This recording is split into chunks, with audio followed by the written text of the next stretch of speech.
Hello, everybody, and thank you for tuning in to the Liberty Report.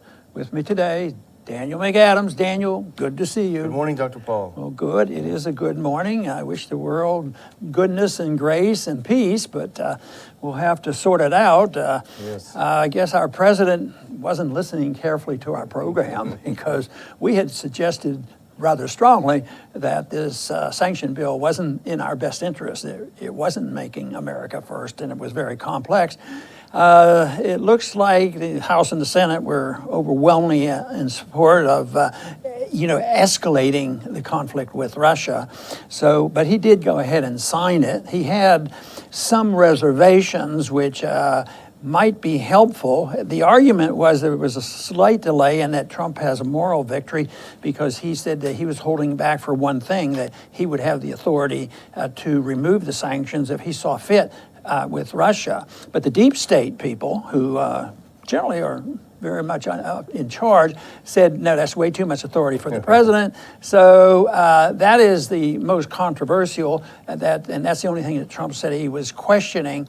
But then again, the whole principle of sanctions was fully endorsed by the people in Washington. But I don't think when the American people know about it, they'll say, hey, this is great. We love going in this direction because it's going to make a more peaceful world, because it won't. Yeah, that's indeed. And he did question the constitutionality in a signing statement. He said he has some reservations. It erodes presidential authority. He said he'll carry out the law, however, but he'll do it consistent with his constitutional authority. And there's probably some wiggle room in interpretation. But, the bill itself, it cites Russia for a three-backed coup on Ukraine, Russian aggression in Syria. Well, Russia came into Syria at the request of the legitimate government of Syria. How is that aggression? And of course, interference in U.S. elections, which is unproven. The only other thing about signing the bill is that, okay, he signed the bill, but yesterday Pence was in Georgia, I think, and he said the president and Congress are on the same page when it comes to Russia, talking about the bill. This is a bad bill. This is tying our hands. It's not good. The president's unhappy. So his own cabinet is in disarray, I think. Yeah, and we haven't been too happy with some of those appointments, but there are days now that I'm sort of glad that Tillerson's there doing a little bit of challenging of this. So this is the whole thing. But there was an interesting article yesterday by Federico Perricini, and he talked a lot about the deep state and how all this stuff comes together.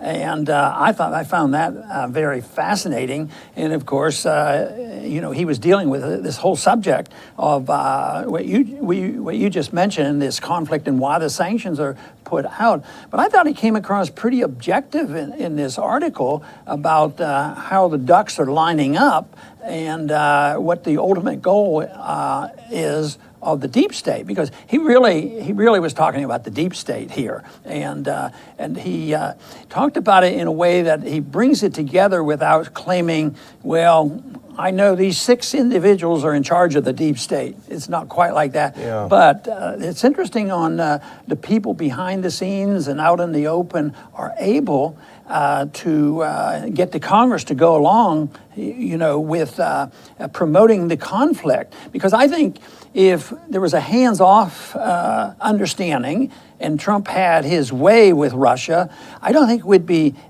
talking about the building up of this conflict. I mean, like accusing Russia, oh, they're planning to invade the Baltics, this sort of thing. So it's just aggravated, and somebody wants it to be aggravated. Somebody wants chaos, and somebody wants us to be fighting with Russia, and there are several groups that would like to see that.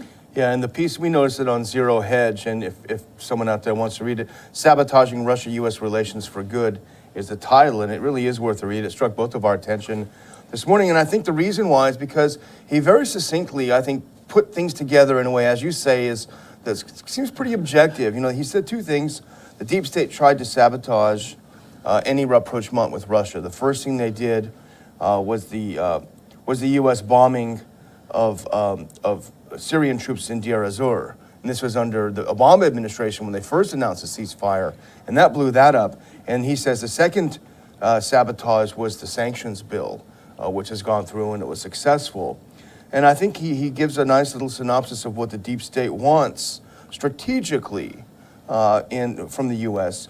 It's based on the continued need for the U.S. to have enemies requiring major arms investments. Surprise, surprise. He calls it the 4+1 theory. We have to maintain as enemies Russia, China, Iran, North Korea, and the +1 is terrorism. And that would give the excuse to have the U.S. military empire essentially over most of the globe. And I think that really explains a lot of Right. what's happening, don't you? Yeah, and I think that the indication is that the neocons got very frightened to think that we were getting way too friendly with the country and that we could get along, because they need chaos and they need the incentive to be involved, maintain the empire, also these alliances. But it's interesting that two of the countries that are most involved in directing our foreign policy, and they are so different in many ways, but they are very much in tune with promoting this policy of fighting with Russia. And that, of course, is Saudi Arabia, which can't stand, the Iranians. And then we have Israel that doesn't want to see this because they see that a threat to their security. But they are very much together. And yet, if you listed what the Saudis believe in and what the Israelis believe in, philosophically and theologically and so many other things, and the principles of democracy, it's so different. But on this is very, very important, and they want this to happen because they correctly see it, that the success of Assad and the Russians right now has some significance to it.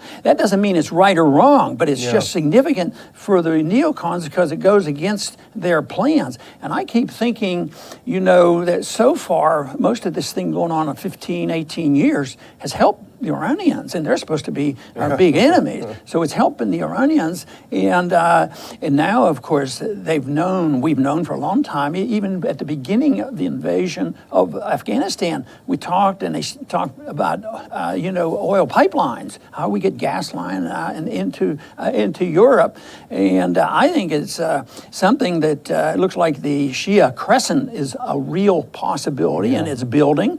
And then when I look at the map and I look at the long-term strategy of China, that if China ever gets even closer to this group, you're talking about a large segment of the world population, especially if they get this modern-day Silk Road in, and I understand they spend a lot of money on it already, and that sort of connects these countries. And as we get weaker, it's going to be more available to them. But I think this article pointed out that one of the strategies, they're internationalists in the sense that they're opposite of Trump. It's not America first. It's internationalism, and maybe America has just overstepped their bounds, and we have to tone it down and take some of this power and authority away from America because maybe they don't think we're doing the right thing, and now they're strongly in support of chaos, and they feel almost obsessed with making sure that we fight with Russia, and they're winning. And not only are there outside forces doing this, but they're inside too. When you say we have no idea which side the CIA is on and whether they orchestrate foreign policy or what. But we also know that domestically they're very much in control of how the Congress works, and the strategy right now looks. In the big picture, it looks like the neocons aren't doing badly. Yeah, and then one thing they are good at, they're not good at creating democracy overseas, but they're very good at creating chaos overseas. So that's one thing they're doing well. That serves their interest. That serves their interest. But I think this part about Israel and Saudi Arabia was very interesting because he talks about, of course, this is objectively two of the strongest foreign lobbies in Washington, D.C., the Saudi and the Israeli lobby. Absolutely true. The deep state, he says, is sympathetic to the two lobbies, which I think is pretty accurate. But he also points out that the way Syria is going right now is the worst imaginable for the Saudis and the Israelis, who have invested so heavily in overthrowing Assad. Because if this U.S. pull out of support for the CIA's, supporting the jihadists there, if that really is a fact, and it looks like a Syrian government victory over ISIS and over the opposition, you're going to have a Syria led by Assad, allied with Hezbollah, Russia, Iran, Lebanon, and Iraq. So it really is the opposite turnout of what Iran and of what Israel and Saudi Arabia wants. So what's the next move? You know, this makes me think about what could have been. What if there were solutions that were more local, working for peace? Well, if the Saudis can get along with Israel, you know, why couldn't the Saudis get along with Assad?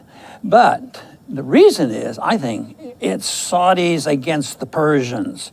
That is long-term, and it's control of oil, it's financial, it's probably banking, military-industrial complex, and all of this.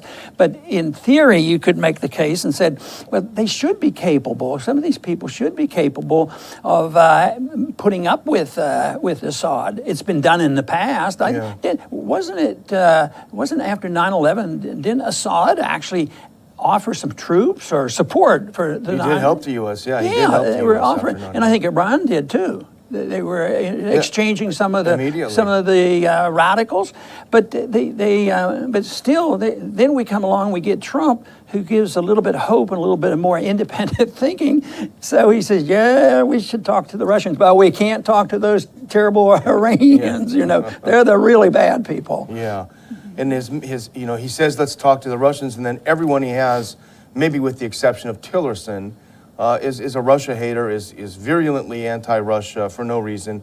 But you know, the other thing that struck me in the article I thought was really good is the way he outlined Trump's struggle with the deep state. And it's probably an overused term, but for lack of a more accurate one, I think it's good to use. That he points out, and this just makes a lot of sense. He tried to placate the deep state at first by offering Flynn's head on a platter. You know, he thought he was going to make a deal. Okay, I'll give you this, guys, back off. But in reality, it didn't work. So then he admitted that the Russians were involved somehow in the elections. He didn't want to, but he admitted something like this. He thought that was throwing them a bone. That didn't work. Then he launched missiles at Syria on a fictitious idea that they use gas. That didn't work. And what the author says is now basically he's out of ammo, and the coup de grace is the sanctions bill. His hands are tied, and it sounds like a checkmate. Yeah, and you know, he and Trump and Putin had this meeting, and as a consequence of that, there was this ceasefire, which seems to almost be a capitulation from the neocons' argument side, a capitulation that the Assad faction has won and the Russians have won. This makes the neocons so upset, and this is probably very significant in that it's incentivizing the neocons here at home. They've maybe given up on using the military approach, and that's why the sanction approach has come, and the building up of the animosity, you know, against Russia. And everybody's vulnerable if you cherry pick all the things that you're going to accuse somebody of. But the incessant, continuous 24 hours a day that the Russians are coming, you know, they finally have an effect, but it doesn't look like the neocons are going to be very happy. They're looking to this. I think they've decided they have to destroy Trump, you know, because he's unreliable. He's not one of us. And matter of fact, yesterday we talked about the new foreign policy. They don't even like libertarian, but at least Trump is not controllable, even though he's been hurt by capitulating on occasion, and then he got stung, so it's up for grabs.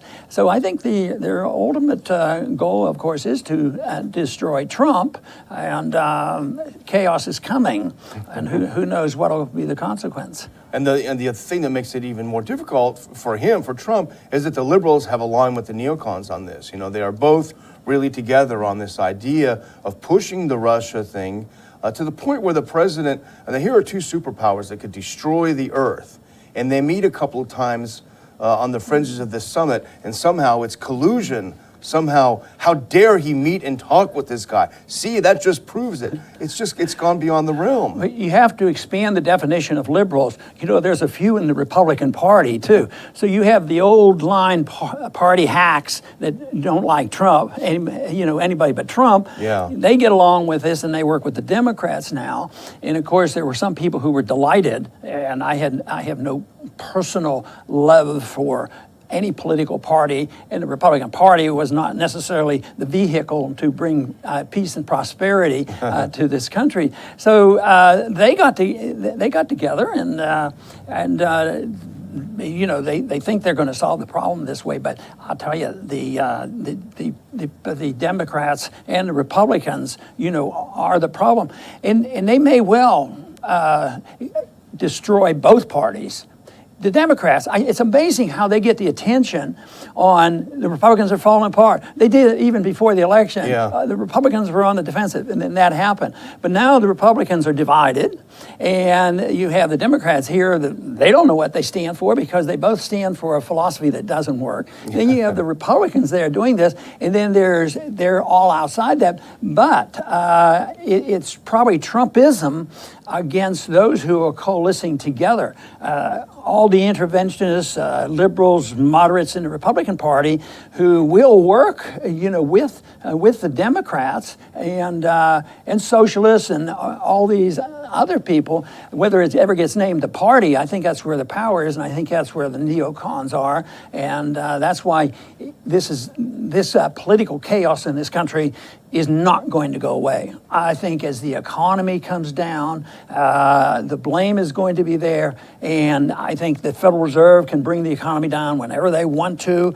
and I think that Trump has set himself up for a real experience by bragging about how he brought about this great health in the stock market. Everybody's wealthy now. So I think it's a very, very shaky, and that may be the crowning blow. Because all of a sudden, if we start acting like if we can't afford free health care for everybody, people are going to start talking and thinking like they live in Venezuela if we're not careful.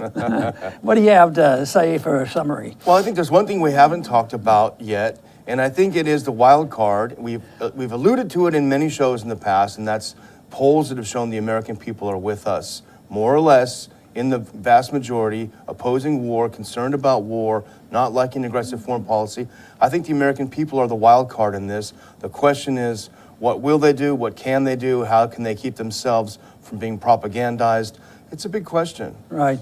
And I found this article and what we're talking about fascinating because it's talking about the deep state. There was a time when you mentioned deep state and you were written off. You're some type of conspiracy nut. But everybody uses the term now. And it is not a monolith. There's not a group of 6, 8, 10 people who control it. It's a coalition. And I think it's an ideological coalition that brings together a country like Israel and Saudi Arabia. And everybody acts in their own self-interest and they have influence. And that's what happens in pure democracy. Everybody say, we got to go around the world and spread democracy. But look at what it has spread in this country. Pure democracy, all you have to have is the clout of 51% of the vote, and then you become the dictatorship of the majority. And but the deep state is there, but I think it's philosophic, and it's different forms of interventionism. Of course, we would like to lead the charge against interventionism when the government pursues it in the wrong sort of way, that is, controlling our lives, the economy, or foreign policy. But the coalition of individuals who want to rip up the status quo in order to reorganize the world, they want chaos, and that's one of the goals that they talk about. Maybe the end of the American empire is coming, and we have Trump that's challenging that, and a lot of people are sympathetic to it. But I tell you, there's a lot of people out there that are going to be affected, and they should be concerned, but we need to sort it out. But I think understanding what's going on behind the scenes and how the system operates and how they can automatically take a situation where there was a bit of a peace dividend, us traveling and trading and friends with Russia, then all of a sudden flipped over.